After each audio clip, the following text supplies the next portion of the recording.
वाचो पुनाग्रे प्रविच्छामि क्षणोद्यम मुनि सत्तमा पुराच्चोलकामको नाम नृपच्चासन महापति जितेन्द्रिया सत्यवादी यहो देवालयम प्रतिदिने दिने धर्म दत्वा द्रजान संतोष सोजी बोले शिशुनियो। अब आगे कथा कहता हूँ सुनो। पहले समय में कुल का मुख नाम का एक बुद्धिमान राजा वह दिन देव स्थान में जाता वह ब्राह्मण को धन देकर संतुष्ट करता। उसकी स्त्री कमल के समान भवानी और सती हसिला नदी के किनारे उन दोनों ने भगवान सत्यनारायण का व्रत किया। उस समय में वहाँ पर एक साधु बैठा जिसके पास व्यापार के लिए बहुत प्रकार का धन था।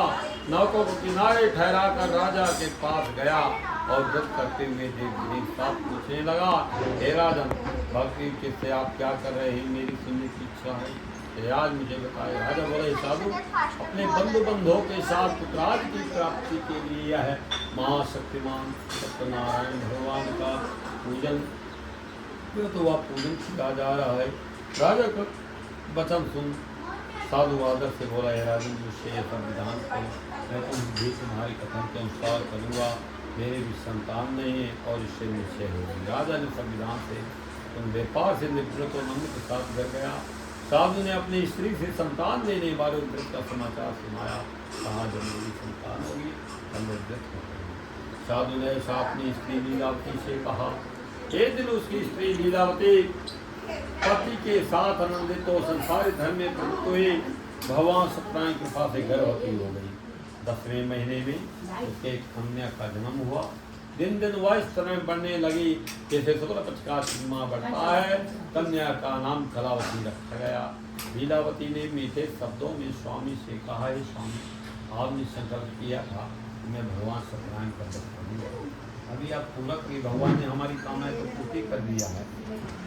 तो लीलावती संकेत तो साधु बोलता है, अब इसके विवाह के समय करूँगा, एक साथ ही करूँगा विवाह,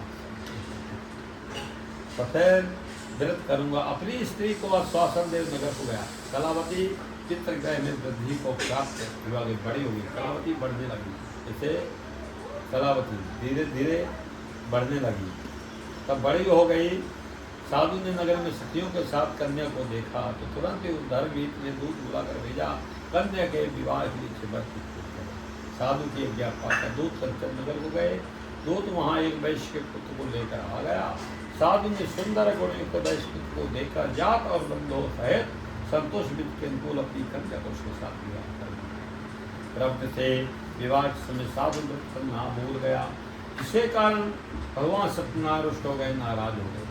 अपने कर्म में प्रवीण साधु कुछ समय पीछे जा माता सब व्यापार के लिए गया और सिंधु के समीप नगर में जाकर व्यापार करने लगा।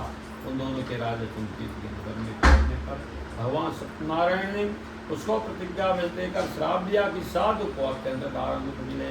हे दे राजा के धन को लेकर चोर वहाँ ही आ जाए। दोनों ठहरे। पीछे से राजा के दूसरों को दौड़ते हुए आते देखकर चोर भयभीत होकर माल वहीं छोड़कर छिप गए। राजा के दूत साधु वैश्य के पास पहुँचे तो वहाँ राजा के धन को रखा देखकर उन दोनों वैश्यों को ले गए। प्रशंसा से दौड़ते हुए राजा समीप जाकर बोले, दोनों आए लेकर राजा की आज्ञा पाकर उनको तुरंत देवता से बांधकर महाकारागार में बिना विचारे डाल दिया। भगवान सत्यनारायण की मार कर भसीभूत हो किसी ने उनका कहना नहीं सुना और उन दोनों का धन भी राजा चमकेत ने ग्रहण कर लिया। उसी श्राप के द्वारा उसकी स्त्री भी घर पर बहुत दुखी। घर पर जो धन था तो चुरा कर ले गए। शारीरिक और मानसिक यहाँ घूम गया तो उनकी दुकान में घर करने लगी। एक बार घूम से ब्राह्मण के घर गई। वहाँ जब उसने भगवान सत्यनारायण का व्रत देखा, वहाँ बैठकर कथा सुनकर प्रसाद भक्षण कर रात को घर गई। माता कलावती ने कन्या को प्रेम से कहा, पुत्री रात में कहाँ रही, तेरे घर में क्या विचार है? कलावती ने शीघ्र ही माता से कहा, माता, मैंने एक ब्राह्मण के घर में मनचा फल देने वाला भगवान सत्यनारायण का व्रत देखा है। कन्या के ऐसे वचन सुनकर वैश्य की स्त्री सत्यनारायण का व्रत करने की उस वैश्य की स्त्री ने अपने खुद को बंधुओं के साथ व्रत किया। भगवान सत्यनारायण से बरमारा कि मेरे पति दामाद शीघ्र आ जाए और प्रार्थना किए, प्रभु उनका जो भी बाधाएं दूर कीजिए। धंधा व्यापार में सफल कर दीजिए। फिर सिख पति मेरे पति जमाता मैंने जमाता किसको जमाई को बोलते हैं। सिख आ जावे कहा कि हम सबका अपराध क्षमा करें। भगवान सत्यनारायण इस दृष्टि संतुष्ट हो गए। राजा चंद्रकेत को स्वप्न में दिखाई दिए राजन दोनों बंदी वैष्णव और वह सब जो तुमने ग्रहण किया छीन लिया तेरा राज में सब नष्ट कर दूंगा। राजू को ऐसा कहकर भगवान उन पर ध्यान दिया। राजा चंद्रकेत ने अपने 100 दिनों के साथ सभा में बैठकर सबको अपना स्वप्न सुनाया और दोनों वैश्य पुत्रों को शीघ्र ही छोड़ने को कहा। उन्होंने राजा के वचन सुन दोनों वैश्य पुत्रों के बंधन को राजा के पास लाकर विनयपूर्वक कहा। उन दोनों वैश्य पुत्रों को बेड़ी के बंधन से मुक्त करने आई। इन दोनों राज चंद्रकेत को प्रणाम कर पहली बातों को सुनकर करते हुए डर के मारे। राजा ने दोनों वैश्य पुत्रों को लेकर आदर सहित कहा तुमने तुम उठाया उनकी बेड़ियाँ निकलवा हजाम माता दबाई। राजा ने उनको वस्त्रभूषा दे दोनों कहा अब अपने घर जाओ। उन दोनों ने राजा को नमस्कार कर कहा अब आप कृपा से जाएं। यह कहे दोनों को अपने घर को चले गए।